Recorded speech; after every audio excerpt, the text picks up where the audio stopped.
Thanks, Derek. Good morning, everybody. I've always had a really keen interest in human behaviour, and putting this presentation together gave me the opportunity to look back over my life. I'm about to turn 46, so I reckon I'm close enough to halfway. So to look over the first half of my life, and it became apparent to me that everything that I've done and all of my passions throughout my life have really, underlying all of them, has been this keen interest in human behaviour. I find us really fascinating creatures. We're, on the one hand, brilliant. We can send ourselves to outer space. We can design artificial intelligence. We are really quite an incredibly brilliant creature, but at the same time, we're very self-defeating. We're still killing each other. We're still raping the planet. We're still getting in our own way with self-sabotage, and I find that fascinating. One of the first vehicles for me to explore human behaviour was my passion for acting. So all through high school I was really into acting. I had the lead role in all the school plays and everything. When I finished high school, auditioned a couple of times for NIDA, went to the National Institute of Dramatic Art, was determined to be the next Mel Gibson blockbuster star, got kicked out of NIDA and ended up on Neighbours.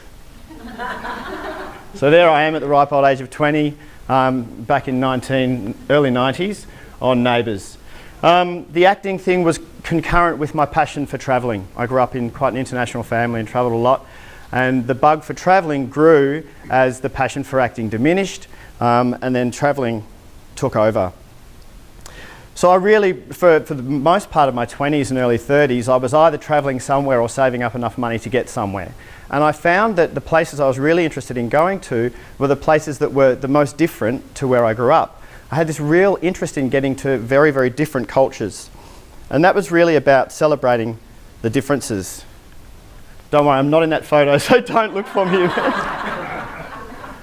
But I have been to that festival in India. It's the Kumbh Mela, and over 35 million people come to gather on these auspicious dates on the Ganges to bathe in the Ganges. So I was really looking for cultures that were very different to ours, but at the same time in those different cultures, I was looking for connection. I was looking to connect with people who were really different to me. And now, having studied human behaviour and working in this space, I look back and I realise what I was looking for is something I now call human macro behavioural patterns. So these are the things that apply to all of us. They're the things we have in common. And cross-culture, that's me with my Indian family up in the Himalayas and some clients there. And no matter what culture you're from, no matter your age, your gender, your religion or anything like this, we have a lot of things in common. We share the same fears. We have the same core needs. We have the same joys. And this human story was something that I was really fascinated in, and I was really passionate about creating connection with other human beings. One of the ways for me to express this was creatively. I've been writing music for over 30 years, and I used to be a singer-songwriter and perform in Melbourne. Also as a tattooist there, I don't tattoo with a machine, I do it all by hand, and that's still something that I enjoy doing. And then this happened. They're a little bit older than this now. This is my boy Jedi and my boy Noah, gorgeous little creatures.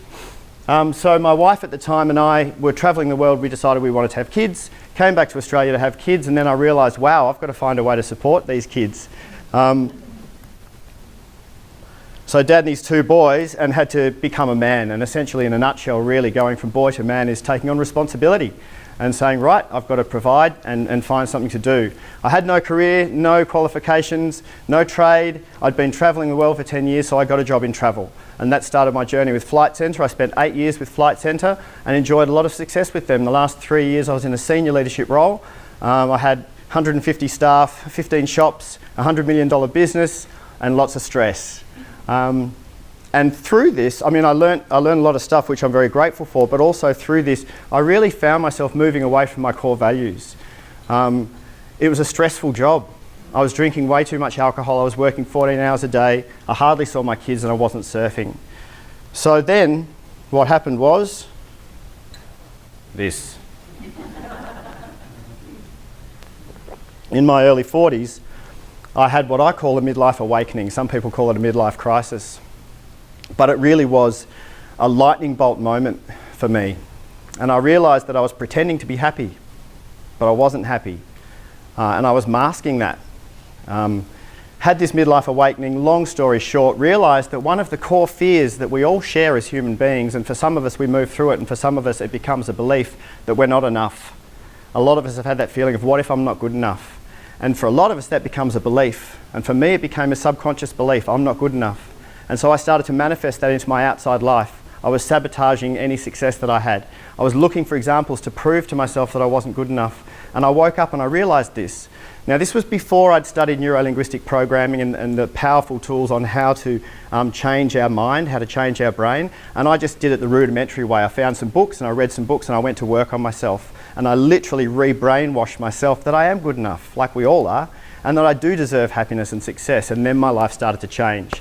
Lost my job at Flight Centre, went and studied coaching, neuro-linguistic programming, human behavioural profiling, started my own coaching business, had to evolve my marriage because it needed to evolve, and we consciously separated together, we're still really good friends, and moved to where I am now.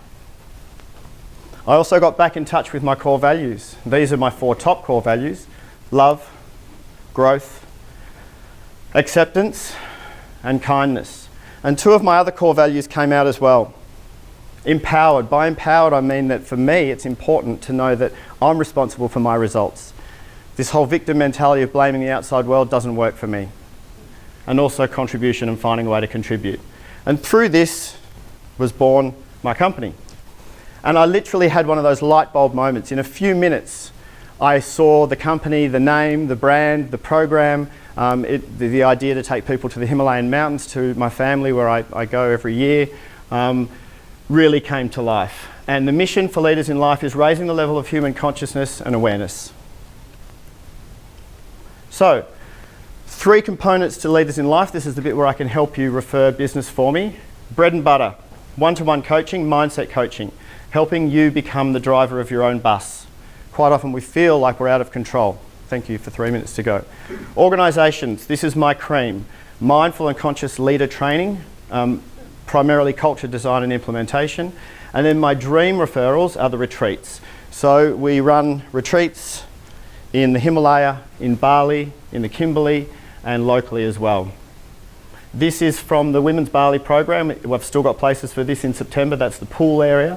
That's the spa that you sit in when you look out to the jungle when you're taking a break.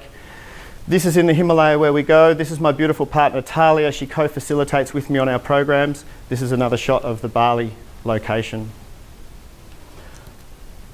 I'm now in the middle of writing a book. The working title is Reconnect, A Personal Path to Deep Joy. I'm really excited about this book. It is a very candid telling of my story. There's some really interesting stuff in there. And I'm having the courage to just put it in there and let it be what it will be. So I'm writing the book at the moment. And if I could leave you all with 3 really, really powerful tools, and if you're not practicing these daily, I highly recommend it as a way to improve your experience of existence, as a way to improve your levels of happiness. Gratitude.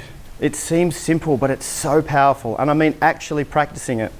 With my 13-year-old driving him to high school this morning, we play the gratitude game. We take it in turns to say things we're grateful for, and it works. Mindfulness. Integrated mindfulness is just taking your attention to the present moment, doing what you're doing, whether it's brushing your teeth or drinking water. Dedicated mindfulness essentially is meditation. I do half an hour every day. It works. And contribution, find a way to contribute in other people's lives. That's what I would like to leave you with. Thank you. My name is Jem. Company is Leaders in Life.